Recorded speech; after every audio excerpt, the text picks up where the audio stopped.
Salut à tous, je suis ravi de vous retrouver aujourd'hui pour une nouvelle vidéo. Aujourd'hui, je vais vous parler de la cinquième dimension, le nouveau monde, le nouveau paradigme dans lequel nous évoluons, auquel nous aspirons, et celui que nous sommes en train de créer. Les Mayas avaient prédit la fin du monde pour 2012. En définitive, ce n'était pas la fin du monde, mais la fin d'un monde.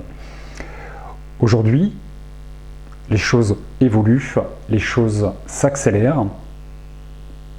Tout le monde, aujourd'hui, a sa vie qui est bousculée. Nous sommes confrontés à plusieurs changements. Certains d'entre nous, on se marie avec plusieurs personnes, on a des enfants avec 2 personnes différentes. Les familles recomposées, on fait des reconversions professionnelles, on change de pays, on parle plusieurs langues. Certains changent de religion. L'évolution que nous connaissons aujourd'hui, les changements planétaires actuels, permettent de vivre plusieurs incarnations en une, ce qui rend nos incarnations extrêmement compliquées, extrêmement complexes. Mais c'est l'avantage, c'est qu'au niveau de l'âme, en une vie, l'âme va expérimenter plusieurs choses et tout s'accélère, et plus on va avancer dans le temps, plus les choses vont monter en vibration, et plus les changements vont se faire sentir. Les changements se font d'ailleurs dans un premier temps à l'intérieur, et ensuite il y a un changement extérieur. Depuis 2012, comme les Mayas l'avaient prédit, nous avons fini un cycle d'un point de vue planétaire. Nous quittons l'ère des poissons pour entrer dans l'ère du Verseau, une dimension qui est éthérée, qui va devenir éthérée, une dimension d'amour inconditionnel, c'est la 5e dimension. Actuellement, la planète Terre, Gaïa, est une planète de 3e dimension, sur laquelle l'âme vient expérimenter le libre arbitre, faire des choix, renoncer, apprendre, c'est l'école de la vie. Les enseignements permettent à l'âme d'évoluer, sachant que l'âme est un champ de conscience qui se consacre à l'être, en aucun cas à l'avoir et au faire, comme le mental ou l'ego vont aspirer à faire quelque chose ou à posséder quelque chose. L'âme, le champ de conscience de l'âme, est dans l'être. Être généreux, être altruiste, être dans l'abnégation, expérimenter la colère, le pardon, l'amour, la jalousie, la convoitise, toutes ces choses que caractérise la nature humaine. Ces changements sont bouleversants pour tous. Plus on est éveillé, plus on prend conscience de ce que l'on vit, et plus les changements sont brutaux, catégoriques, et surtout salvateurs et élévateurs. L'enseignement.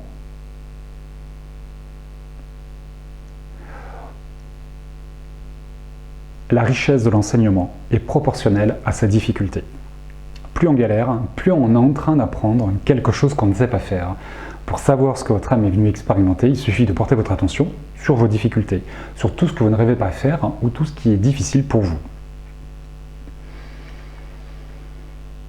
La Terre, planète de 3e dimension, on expérimente le libre arbitre, on vient faire des choix, et également la dualité. Je suis prêt, je suis pas prêt, j'y vais pas, j'ai peur, je doute, j'ose pas.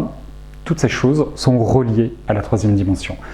La matière, 3e dimension, 3D, hauteur, largeur, profondeur, comme un meuble, nous sommes constitués en 3e dimension et nous sommes dans un corps de matière. Toutes ces choses vont évoluer dans l'ascension planétaire. Pourquoi nous vivons une ascension et pas une destruction, un cataclysme, comme l'avaient prédit les Mayas, ou envisagé, ou que l'homme l'a interprété? Tout ça, il faut repartir, alors je crois que c'est 5000 ans en arrière, je n'ai pas révisé avant de faire la vidéo, je crois que c'est 5 ou 10 000 ans, je ne sais plus, j'ai un doute entre les deux dates, c'est la civilisation Atlante. L'Atlantide n'est pas un film de science-fiction, c'est une civilisation qui était extrêmement évoluée, qui était extrêmement connectée à la nature et aux animaux, une civilisation beaucoup plus évoluée que nous d'un point de vue technique. Ils avaient accès à des connaissances et à une intelligence beaucoup plus supérieure à la nôtre. Malheureusement, les Atlantes se sont pervertis et se sont laissés dominer par leur ego, ce qui fait qu'il y a une destruction de la civilisation atlante. Ensuite, après ce cataclysme, cette destruction massive d'une civilisation, est apparue une nouvelle civilisation qui est la nôtre. Aujourd'hui, nous équilibrons le karma des Atlantes. Ce que les Atlantes n'ont pas réussi à faire, nous sommes en train de le faire. Nous essayons de le faire, c'est ce qui est prévu que nous fassions. Du coup, il n'y aura pas de destruction, mais une ascension planétaire et une ascension de la nature humaine. En aucun cas, nous devons reproduire le même schéma. À titre personnel, nous avons un karma et nous venons équilibrer notre karma ou faire des choses que nous n'avons pas réussi à faire. Et d'un point de vue planétaire, c'est ce que nous sommes en train de faire. Du coup, la première des choses à faire pour basculer dans la 5e dimension, dans ces états vibratoires énergétiques qu'est la 5e dimension, c'est de pacifier l'ego et de pacifier le mental qui vont nous ramener dans la matière, aux peurs, aux doutes, aux illusions et aux désillusions. Cette ascension, elle ne va pas se faire en 10 ans, ni en 20 ans. Je pense qu'elle va se faire sur des centaines d'années. Une chose est sûre, pour moi, c'est que nous ne connaîtrons pas cette 5e dimension. Nous sommes les précurseurs de cette nouvelle civilisation, de ce basculement, de cette élévation de la Terre, ce qui rend notre tâche ardue et extrêmement importante. Nous faisons les fondations de cette nouvelle civilisation. Ce qui est important de comprendre dans ce basculement planétaire, c'est que l'homme a besoin de changer. En aucun cas reproduire les erreurs du passé, les schémas répétitifs, et que l'homme doit changer sa manière de penser, sa manière de vivre et sa manière de cohabiter sur Terre. Dans sa propre vie, dans les choix qu'il peut faire, et dans cette notion de cohésion, de fraternité, sororité ou adelphité, si on enlève le masculin et le féminin, d'arrêter les clivages et de tout ce qui nous sépare. Aujourd'hui sur Terre, le monde dans lequel nous évoluons aujourd'hui tel que nous le connaissons est rempli de jeux de pouvoir, de jeux d'ego, les peurs, la peur de manquer, la peur de se tromper. On nous pousse à toujours avoir plus, à être les meilleurs, à ne pas se tromper.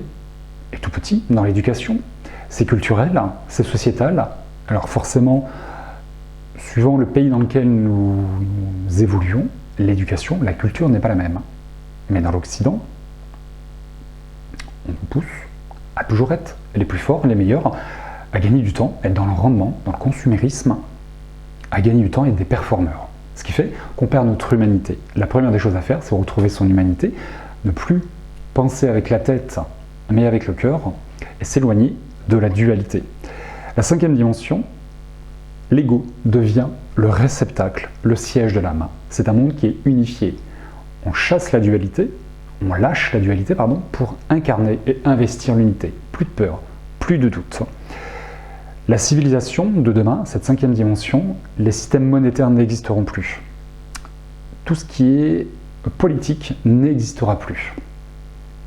L'individualité va créer l'universalité et inversement, l'universalité permettra l'individualité. En aucun cas, ces jeux de pouvoir. Les frontières n'existeront plus et tout ce qui nous sépare aujourd'hui d'un point de vue culturel, sociétal ou religieux n'auront plus leur place sur Terre. Le monde tel que nous connaissons aujourd'hui doit évoluer. Et pour ce faire, l'homme doit retrouver sa sagesse, son humanité, ses sentiments, ses ressentis, la générosité, l'altruisme, l'abnégation, tendre la main à son prochain, la tolérance, l'indulgence, arrêter les jugements, arrêter les critiques, arrêter les guerres, dans les familles, dans les voisins, dans les couples, aspirer la couverture, la peur de manquer, je garde tout pour moi parce que j'ai peur de manquer. Aujourd'hui, ce qui est dommageable sur Terre, c'est qu'il y a des gens qui sont extrêmement riches et des gens qui sont extrêmement pauvres. Dans le monde de demain, les riches vont rétribuer leur richesse pour que les pauvres puissent vivre. Aujourd'hui, on part sur la Lune. On est en train de prévoir de partir sur Mars. Ça coûte des milliards de recherche, d'investissement, de matériel. Il y a des gens qui n'ont même pas l'eau potable. Il y a encore des guerres sur Terre. Tout ça doit disparaître et il disparaîtra. Le monde de demain, ce n'est pas un monde utopique, c'est un monde d'amour inconditionnel où l'homme vivra en harmonie avec les autres. Le respect du minéral, du végétal, le respect du vivant. Ne plus détruire la planète que nous habitons, mais évoluer avec elle. Souvent, on entend dire qu'on est là pour sauver la planète. Non, la planète n'a pas besoin de nous. Nous sommes un peu comme des moucherons, des moustiques sur la planète qui vient un peu la picoter. Comme lorsqu'un moustique vient vous embêter, ou un moucheron en chasse. La Terre n'a pas besoin de nous. Nous ne venons pas sauver la Terre, nous venons retrouver notre humanité et permettre à l'homme d'évoluer, d'ascensionner en même temps que la Terre. La Terre ascensionne. Pour toutes les personnes qui prennent le taux vibratoire de la Terre, il est constaté depuis plus d'une dizaine d'années que le taux vibratoire monte de plus en plus haut et de plus en plus vite. Et nous qui sommes sur Terre, notre taux vibratoire monte également en même temps que celui de la Terre. C'est l'évolution logique. Je fais référence à ma dernière vidéo où j'explique que le voile se lève et qu'aujourd'hui, de plus en plus de personnes ont accès à l'au-delà, à l'invisible, développent des dons, ont des flashs, de la clairaudience, parce que le monde de demain, c'est également ça. Nous serons tous médiums énergéticiens. La médecine telle que nous la connaissons n'existera plus. Les médecines douces et traditionnelles, allopathiques, vont s'unifier pour faire une médecine universelle. Nous serons tous médiums et guérisseurs. Dès aujourd'hui, c'est possible d'avoir accès à ces perceptions. Le changement ne se fera pas en un claquement de doigts, ça va se faire sur des décennies. Ce qui est important, c'est d'élever nos enfants de manière différente pour que eux, à leur tour, élèvent leurs enfants de manière différente et que l'homme apprenne à vivre différemment et à fonctionner de manière différente. C'est lâcher nos systèmes de pensée et arrêter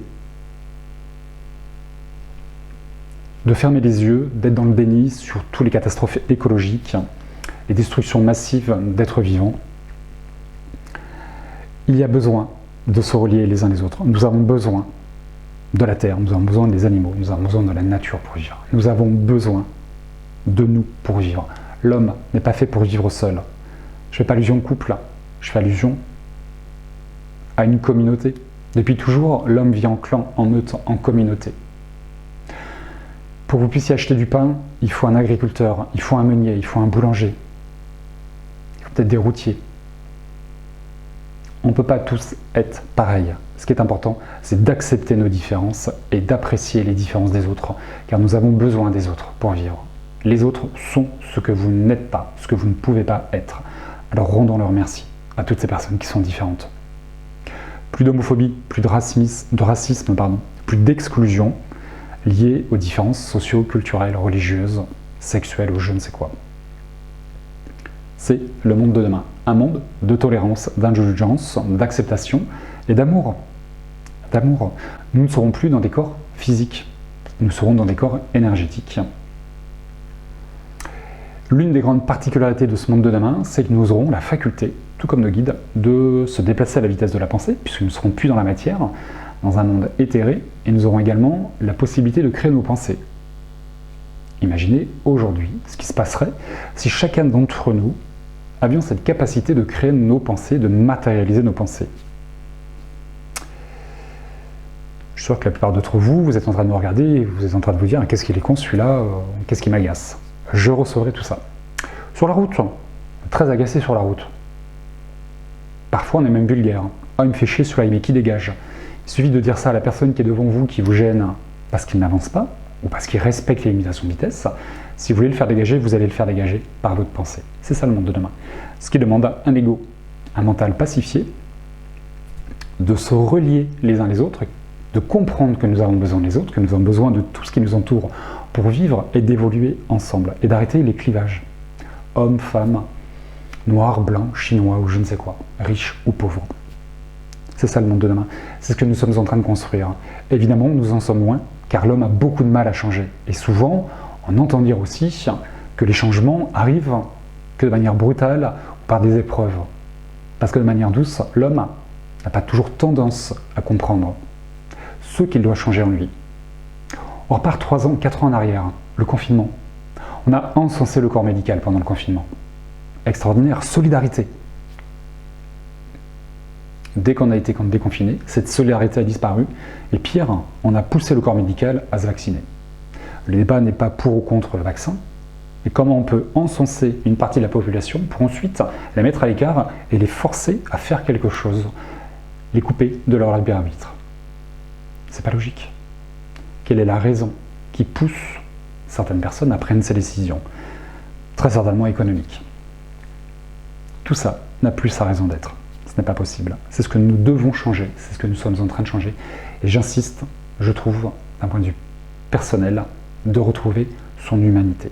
Il y a longtemps, nous avons perdu notre humanité.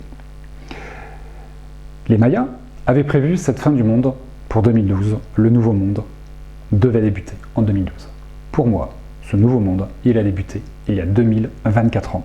Pour tous ceux qui se demandent comment faire, comment accéder à la 5e dimension, comment changer son système de pensée, comment évoluer dans cet amour inconditionnel, et on est loin d'être dans une utopie, je vous invite à repartir 2024 ans en arrière et à écouter, à comprendre le sens du Notre Père. On enlève le côté religieux et biblique, je me fiche de tout ça. Écoutez, comprenez et incarnez les paroles du Notre Père, cette prière que Jésus nous a laissée. C'est l'accès à la 5e dimension. Cette prière, pour moi, ouvre les portes de la 5e dimension. C'est un mode d'emploi. 2012 n'est juste, et peut-être la révélation, ou l'accélération de ce qui a commencé il y a 2024 ans. C'est comme ça que je perçois les choses, c'est comme ça que je l'ai compris. Pour toutes les personnes qui se demanderaient comment je tiens toutes ces informations, elles me viennent de là-haut, des enseignements que je reçois et de ma compréhension de tout ce que j'ai vécu. Pour ceux également qui aimeraient en savoir un peu plus sur la civilisation atlante et sur le karma que nous sommes en train d'équilibrer, qui va en expliquer tout ce que nous vivons aujourd'hui et la suite logique, qui est une finalité, mais surtout un renouveau pour l'homme et pour la planète, je vous invite à lire le livre de Guillaume Delage, Le choix Atlante. C'est un livre qui est très bien fait, je trouve, où j'ai retrouvé beaucoup de mes enseignements et beaucoup de ma compréhension. Voilà, cette compréhension est la mienne.